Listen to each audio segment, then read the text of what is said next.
Hey, Jeb. Yeah, Bob. If Arknights is so good, why isn't there an Arknights 2? Oh my gato, itsu arknights too. It's a parasitic trend, looking for a victim. Getting into things, I do have a bias towards this trailer. While my default mood is cautiously optimistic, I do like the Arknights IP, and after playing the technical test earlier this year, the main takeaway I had was, it was a pretty solid experience with few quirks that need to be ironed out, and it just needs a little bit of extra content. Can you talk? Alright, wakey wakey. Honestly, I'm glad I waited for the gameplay demo because I can fill this video with substance and I get ad money for videos over 9 minutes long. But the trailer has a bunch of cool stuff too, like a playable MC. You were forced to play as the femc in the tech test, so male bros are winning here. Alright, first problem, I can't be a boy. Cringe. But more particularly these antagonistic looking fellows. A lot of people are making comparisons to Valarkvin, mainly because of the markings on their forehead. While they could be the Cyclops variant of Sarkaz, I think it would be more interesting if they belonged to a group of elves that migrated to Talos 2 via the portal. Not saying they are, but we know almost nothing about the elves other than that they vibe in Sami and what lore we get from Mealsies. If we go by Chen's statistics from the tech test, we can assume that she's 166 centimeters, so we could probably infer that the figure in black is roughly a foot taller.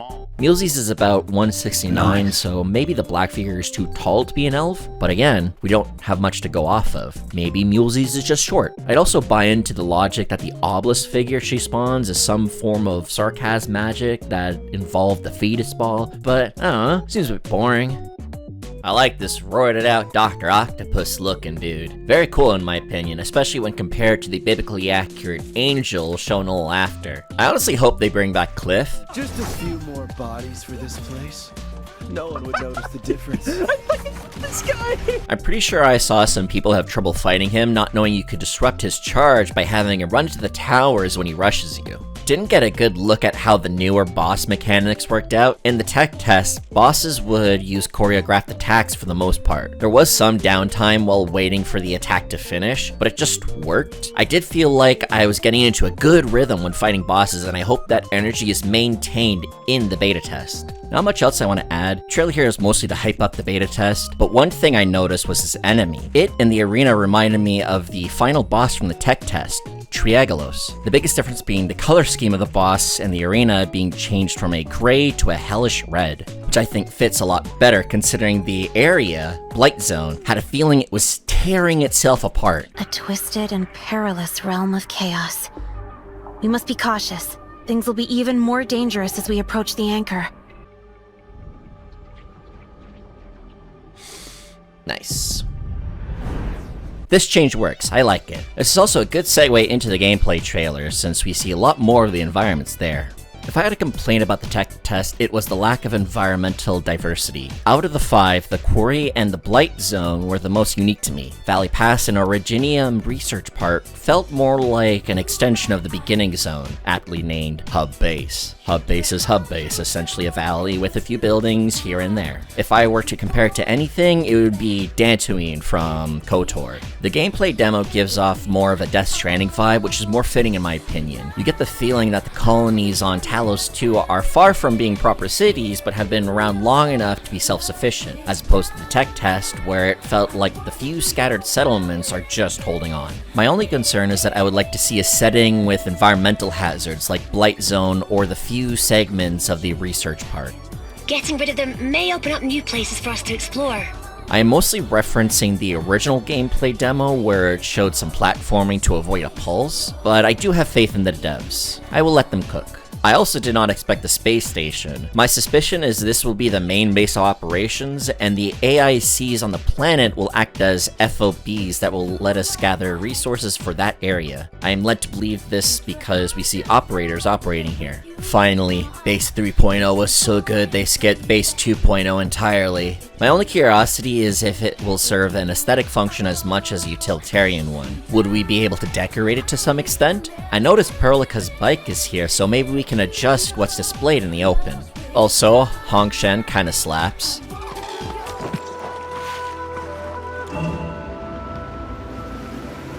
It has nice background music and shows that farming will be a thing, so I like it by default. This section of the gameplay also has pipes leading from a source of water to the AIC of the area. As a comparison, bases in Satisfactory would require water for higher levels of manufacturing. I'm curious if the water will be used for power or recipes. I'm gonna be real with you.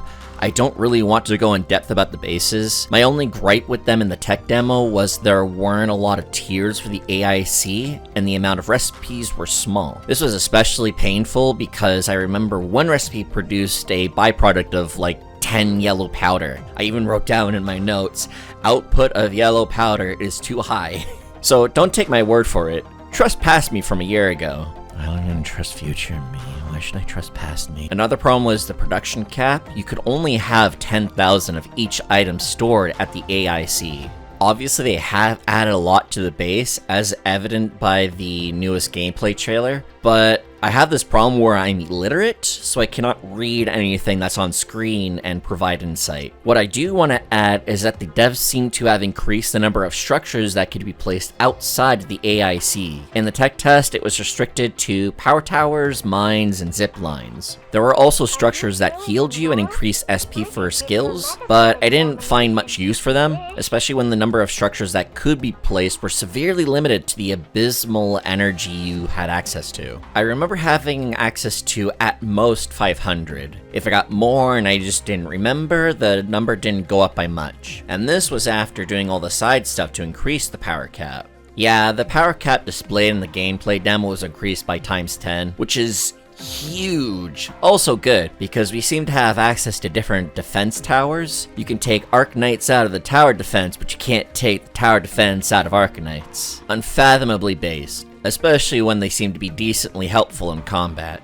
My biggest problem with the combat during the tech test were your party members. They felt more or less on standby until you switched them to use their skill. Upon reflection, using my big thinking matter, I realized this was similar to how combat felt in the Final Fantasy VII Remake. The tech test use of skills and ultimate seemed to carry over to the beta test. By using a skill, you charge your ultimate. It's a fine system in theory, but the execution in the tech test was annoying as you would use a skill, wait a while, and then use a skill again. Basic attacks had no feeling of power or weight to them, so using a basic attack was something you did to pass the time while waiting for your skill to activate. Since skills took a while to activate, it took a lot of time to use the ultimates. I like this idea of a more tactical approach to gameplay, using skills and combining the elemental orbs from the ultimates to gain the upper hand in combat.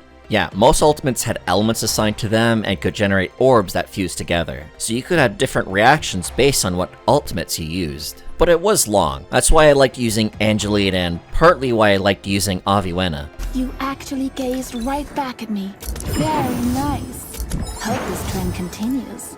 Where you only needed to use your skills 4 and 5 times respectively. I only felt enjoyment using the system while fighting bosses, as skills would cool down as you avoided the boss's scripted attacks. So yeah, this stayed the same from what I can tell from the beta test, although I could be completely wrong since in an interview with G-Cores, I'm not gonna call him Andriana, Hai Mao and Huang Yifeng go on to say that they redid the combat system so that the team shares a resource pool for skills, which explains why you don't observe characters spamming them. Curious. Griffline should give me access to the beta test so I could check it out for myself. This video is more speculative in nature, so if you don't want to see someone talking out of their butt and read what competent people in their field have to say, I'd recommend the article. I'll have a link to the main article and a translation in the description. Nothing I really want to reiterate in this video though, other than that the sprint function will act as a dodge. For those who weren't aware, a common criticism of the tech test was a lack of a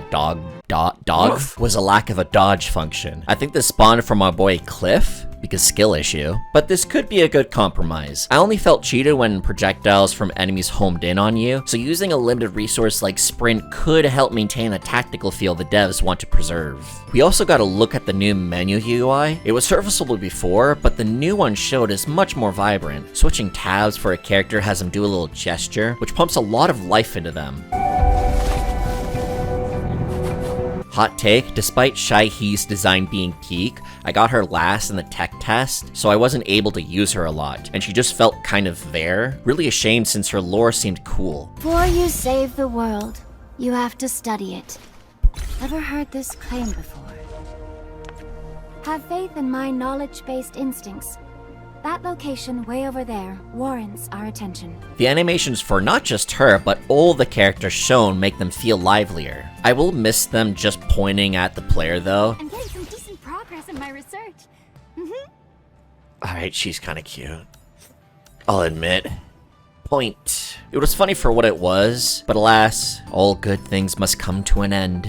Several neat changes I noticed from this UI. They're introducing rarities now. Before, all the characters were 5 stars, but now we have 5 to 6 stars. Also, the skill slots have changed. It was only the administrator that had access to 2 skills that you could swap between, but now everyone has 2. We can also see a large diversity of weapons for characters. The tech test only supplied us with 1- and 2-handed swords and staves, but we can see Perlica and Shai-Hee with spears, and Wolfguard has a gun now. I can't believe they turned my edgy boy into Dante.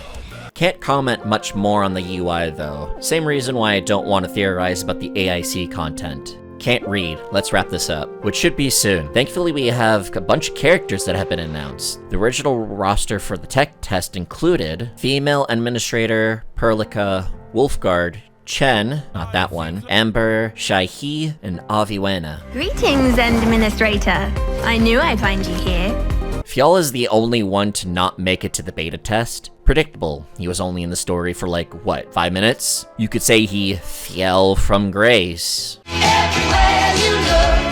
We do have additional characters joining the team though. They are Da Pan, Li Feng, Arklight, Yvonne, Levitane, Snowshine, and Gilberta? Totally not Angelina. Endfield obviously isn't afraid to bring characters back from the original Arknights game. It makes sense for Surtur, as Sarkaz have long lifespans. I just wished she looked a bit older to show the passing of time rather than changing her outfit and tempting me to lick her shoulder blades. I'm well rested.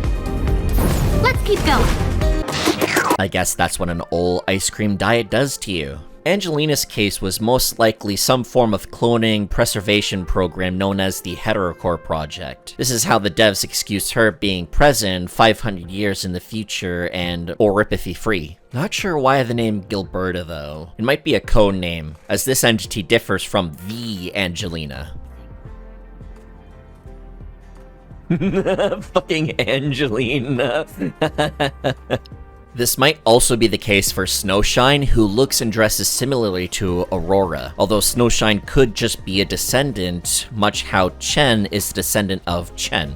Not confusing at all. Li Feng is interesting as he's an Anasa. We only know of one other Anasa, Ji Yun, and she probably has less lore for Anasa than Mulesies with the elves. Arklight is neat. She is a horse, and her profile describes her having a cold demeanor. Guess you could say she's not horsing around. Yvonne of the Yukon is not like those other girls. Hi, we meet again. Just call me Yvonne.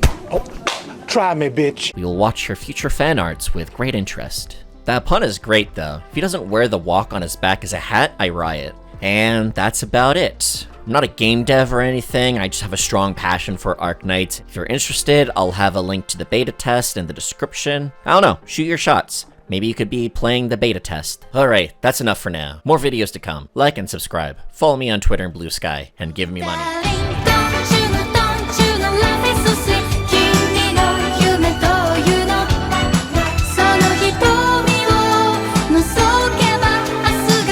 Hey, Jeb.